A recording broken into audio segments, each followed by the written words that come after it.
The du'as that are mentioned in the Quran upon the tongues of the prophets are the greatest of du'as. And in today's first half of our khutbah, I will mention two du'as that I believe every single one of us should not just memorize but use frequently.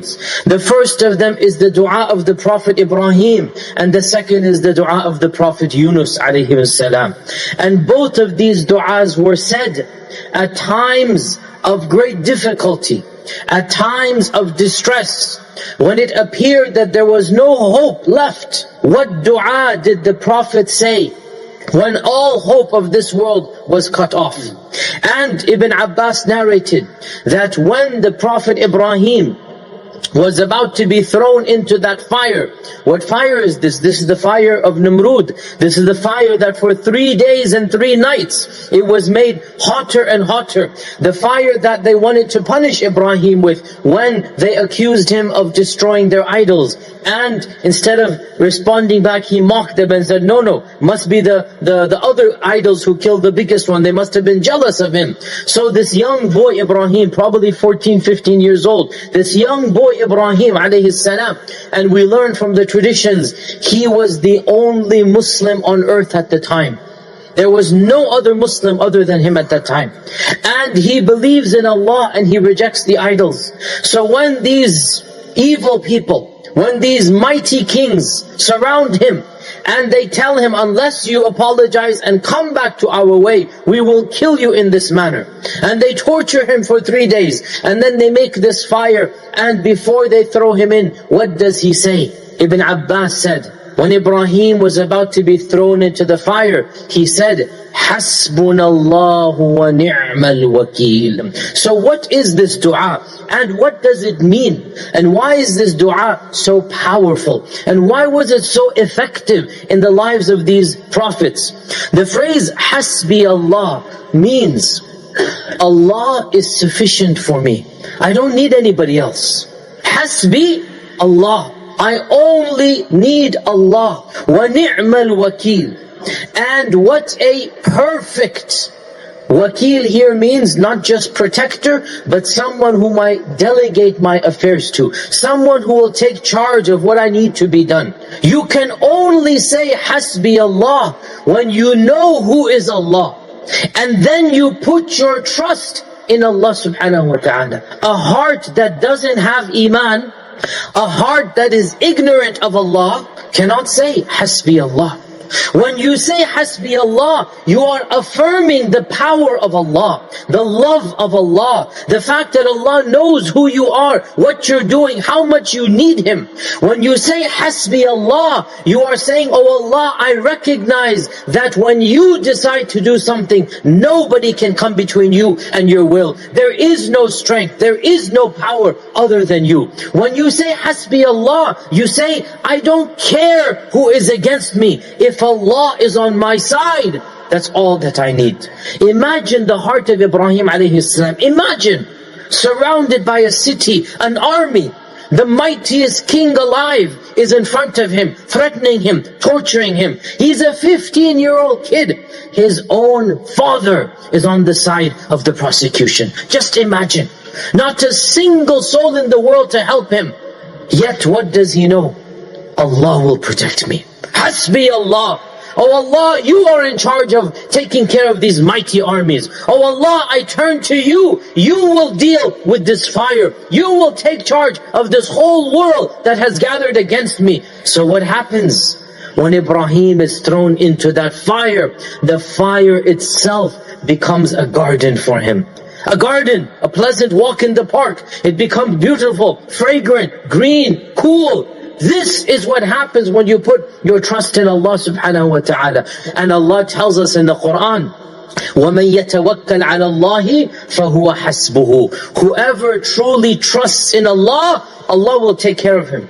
Allah says in the Quran, وَمَن يَتَّقِ اللَّهَ يَجْعَلْ لَهُ مَخْرَجًا وَيَرْزُقْهُ مِنْ حَيْثُ لَا يَحْتَسِبُ. Whoever truly trusts in Allah, Allah Azza wa Jal will make an escape route for him, will make a passage of exit for him, and Allah will provide for him in a manner that he did not expect. Meaning, if you truly put your trust in Allah, Allah Azza wa Jal will take care of your calamity, will deal with your distress, will take charge of defeating your enemies in ways you don't expect. This is the dua that we say when we are faced with major calamity, major stress. وَنِعْمَ الْوَكِيلِ means, and what a beautiful, what a perfect, what a majestic wakil. What is a wakil? A wakil is somebody, in Arabic you call sometimes a lawyer is a wakil. Why? Because when you hire a wakil, what do?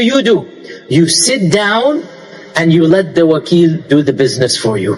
But Allah Azza wa Jal isn't just a wakil, He is al-wakil.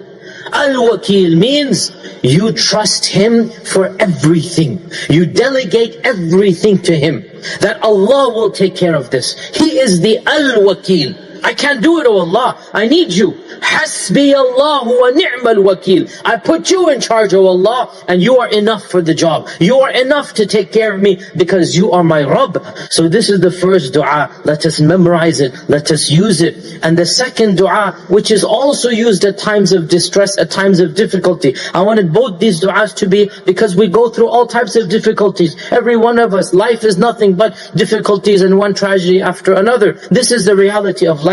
So the second dua as well is a beautiful dua, and it is the dua of the Prophet Yunus alayhi salam. And our Prophet sallallahu alayhi wasallam said, no Muslim ever says this dua except that Allah will answer him. This dua is a beautiful dua. As we all know, the Prophet Yunus alayhi salam, he left his city without getting permission from Allah to leave. And this was a sin for the prophets. The prophets cannot leave the city until Allah tells them. The Prophet Yunus gave up. He said, my people are bad, they're not accepting, khalas, let me just go. And so what happened, as we know, that he went onto the ship, and the people of the ship, they said, somebody has bad luck here, or somebody is bringing this punishment, who must it be? They drew lots, and it came to Yunus, and there was a thunderstorm when it was the middle of the night. They said, you're the one causing this omen. Nonetheless, they said, you're the cause of this bad luck, we need to get rid of you. And so, in the middle of a dark and stormy night, in the middle of the ocean,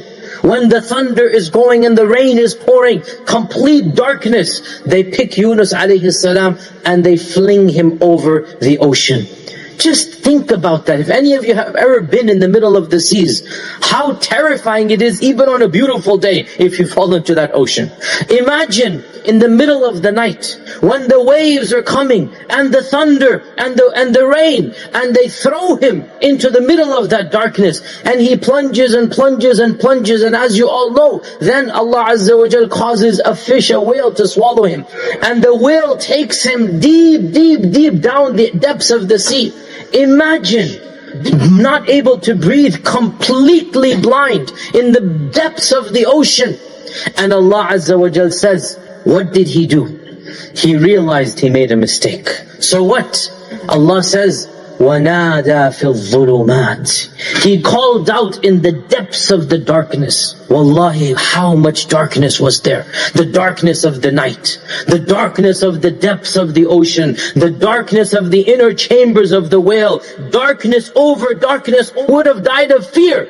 But Yunus alayhi salam, he realized, I need Allah Azza wa Jal. And so what did he do? وَنَادَى فِي الظُّلُمَاتِ أَلَّا إِلَهَ إِلَّا أَنْتَ سُبْحَانَكَ إِنِّي كُنْتُ مِنَ الظَّالِمِينَ. From the depths of the ocean he calls out, لَا إِلَهَ إِلَّا أَنْتَ سُبْحَانَكَ. Oh Allah, there is nobody worthy of being praised, worthy of being worshipped, worthy of being glorified other than you. Meaning what? Some people who don't have strong faith, they blame Allah for their calamities and tragedies. I'm a good person, why is God doing this to me? So, Subhanaka here implies, oh Allah, you are not worthy of any criticism, you're only worthy of worship. Inni kuntu min al-zalimin. I was the one who made a mistake. I was the one who fell into a sin. And this is the perfection of repentance. So when you affirm Allah's perfection and your own imperfection, you are being humble. And humility is the essence of worship. So when we say, La ilaha illa anta subhanaka inni kuntu min al-zalimin, we are affirming Allah is perfect. And we are acknowledging, I am imperfect. And when we do this, Allah shows His perfection to us. The opposite of this is Iblis, who is too arrogant to recognize. And he says, I am better.